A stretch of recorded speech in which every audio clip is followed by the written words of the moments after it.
So I just saw The Mandalorian and Grogu in IMAX, and I wanted to share my thoughts about it.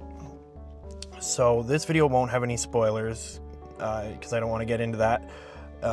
And it's coming from someone that doesn't have a particularly strong feeling about Star Wars. Like, I've seen all the movies, but I don't really care one way or another if it's a good movie. This movie was pretty good. It's not amazing, but it was solid. It's really nothing like previous Star Wars movies. It's pretty much just like watching the Mandalorian TV show, which isn't a bad thing. It's just, you know, it felt kind of weird watching this in a theater because it really didn't feel like a movie. It was just 2 episodes of the show glued together. I feel like this could have done really well as like a Disney Plus special, or the title is fitting, calling it The Mandalorian and Grogu, because the first half basically follows Mando. Second half primarily follows Grogu for various reasons. The first half is very action-packed, a lot happens, it's pretty intense and it's a good time. And then the second half, it's much slower up until you get to the finale, which it's a very good finale, but the lead up to the finale definitely drags at times. I think that if you love Star Wars, it's worth checking out. Otherwise, maybe wait for it on Disney Plus or on Blu-ray. As one of the biggest movies coming out, especially at the start of this summer movie season, I had very high hopes. It didn't let me down, but it wasn't to die for, basically. The music was awesome. They did a really good job with that. I love the Mandalorian soundtrack, like from the show. The theme is very good.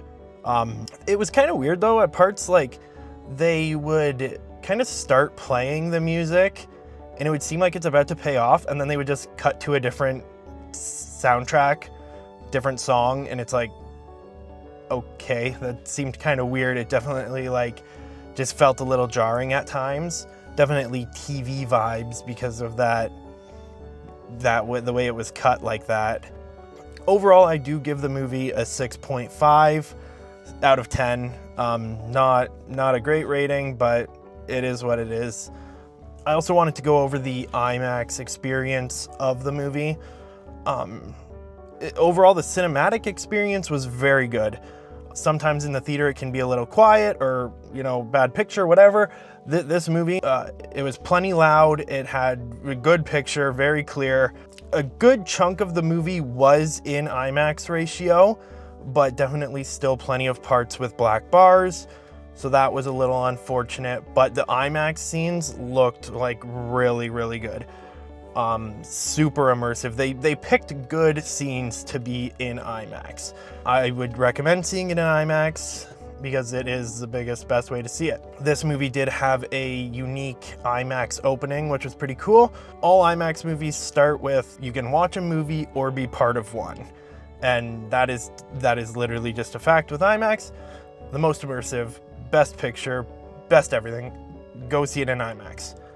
I saw the movie in 2D because the 3D time was much later. I didn't feel like this movie needs to be seen in 3D by any means.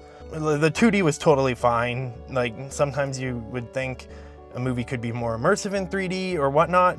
This one, I don't feel that way. If you want to see it in 3D, I'm sure it will be good too, but I don't think it needs it.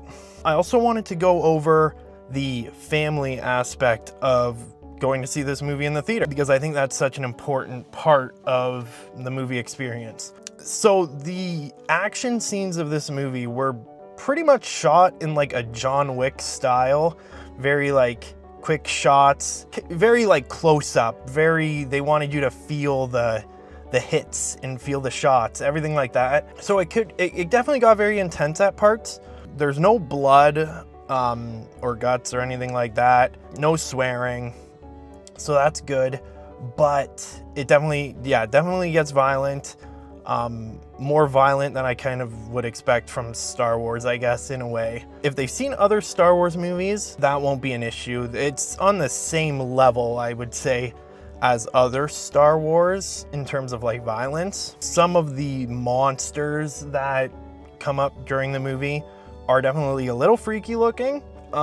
Younger people could be scared of them. Bet if I saw this movie when I was little, I'd probably be freaking out over the monsters that they show. But yeah, they're just a little freaky looking, and it could scare people. Just keep that in mind. That second half does drag, and I can see kids getting bored, because it's not like a super engaging half of the movie, really. You get to see a lot of Grogu, so they would probably like that. There's not a whole lot else to it, honestly. There are also parts where the Hutts are speaking their language, and there are subtitles on the screen where a different language is spoken.